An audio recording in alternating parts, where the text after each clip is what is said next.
Hey guys, Fortuneers from Team Misplayed here, bringing you an actual discussion about something that has really come to my attention recently. Now, if you hear a noise in the background, ignore it. It's my TV, and I sit like right next to it, so whatever. But anyways, what I'm here to talk about actually is a very strange thing that no one has really sort of mentioned, as far as stopping a deck, a specific deck in mind, actually. That deck being Shadol's. Now, what's the main focus on the Shadol players' plays? Well, first off, they want to get to the graveyard as fast as possible and want to use their fusion as much as possible. The best way they do that, though, is waiting for their opponent to summon something from their extra deck. Now, one thing you forget is a fusion, and there's a special little card I actually want to talk about. It's a little tech of my choice. Of course, it's not that big of a deal, and honestly, there are better cards than it, but I like it just because of the solemn fact that, you can, it's a sideable card, and it's a good card to side with, in conjunction with Shadow Imprisoning. And that card is non-fusion area. Before you think, what the hell does this do? Well, let me first explain where this card came from. If you don't know which one was it? The one with the Shining Phoenix Wingman, or Shining Wingman, Flame Wingman on it.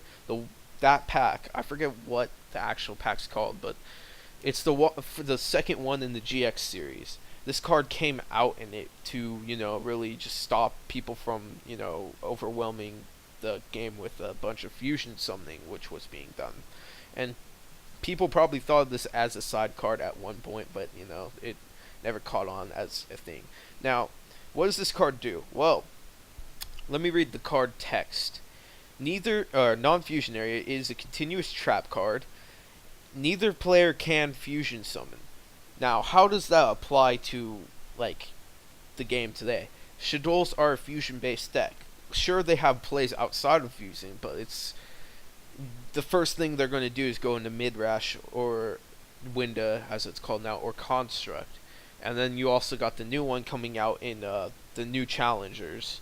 And the problem that that has come to attention is that each one of these cards can be special summoned on their own through the hand, or when you have an Exceed monster out, then they can use Shadow Fusion with their deck. And then they get effects, right? Well, if you stop Shadow Fusion from the get-go, their deck dies. And here's a good little thing that you probably will see this video actually coming up here in a bit, where I actually use the card.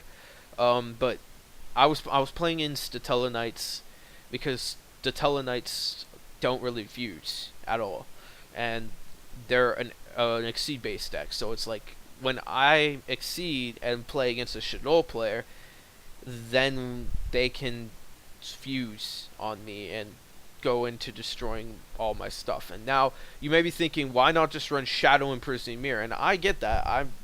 I'm okay with running a Shadow Imprisoning Mirror right now.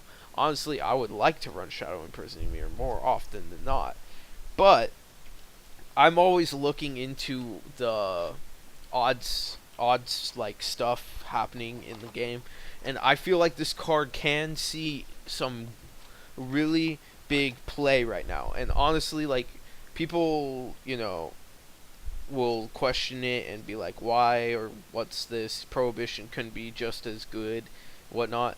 But I think this card has the potential to be a great side deck card against Shadows. In conjunction, though, that's the problem with this card, is that you'll end up having to play Shadow Imprisoning Mirror with it, because if you don't, well, then bad stuff starts happening, because then your opponent just starts popping it, and it becomes, one of those cards where they pop it and it's dead. You need to conjunction it with Shadow Imprisoning Mirror, and that's the way that I see it. Now, of course, there are other cards that can kill Shadows. Shadow Imprisoning Mirror. There's Nobleman of Crossout. If you do that, Curse Seal, their Shadow Fusion. there's a lot of cards that we can talk about in this video, but the one that I really am interested in talking about honestly is non-fusion area because let's face it, the deck really has a couple of extra plays outside of fusing, which is like, it can go into some Exceed, but you really don't do it too much. It can go into synchro monsters because Falcos is a tuner, but it's the only tuner of the deck, so you have to have a Falcon or Falco on the field with another Shadow on the field, and that's easy, but at the same time, it's not.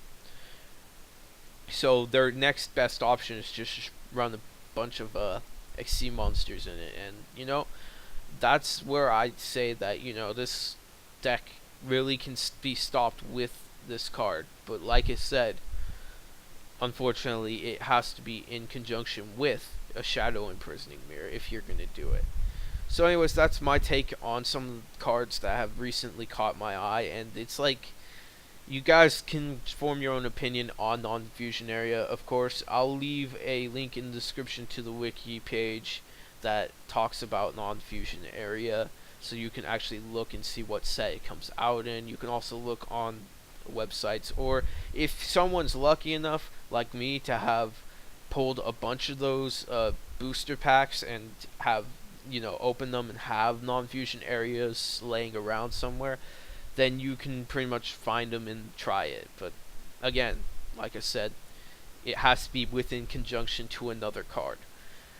So that's my rant on about this tech choice of mine. Of course, I don't like keeping secrets from the community, which is why I'd like to get your opinion on it. So leave in the comments section below telling me what you think of non-fusion area as a card to help against the Shadow fight. Will it be a good viable card to fight against Shadows, or is it just another one of those cards where it could be a waste of an extra deck space?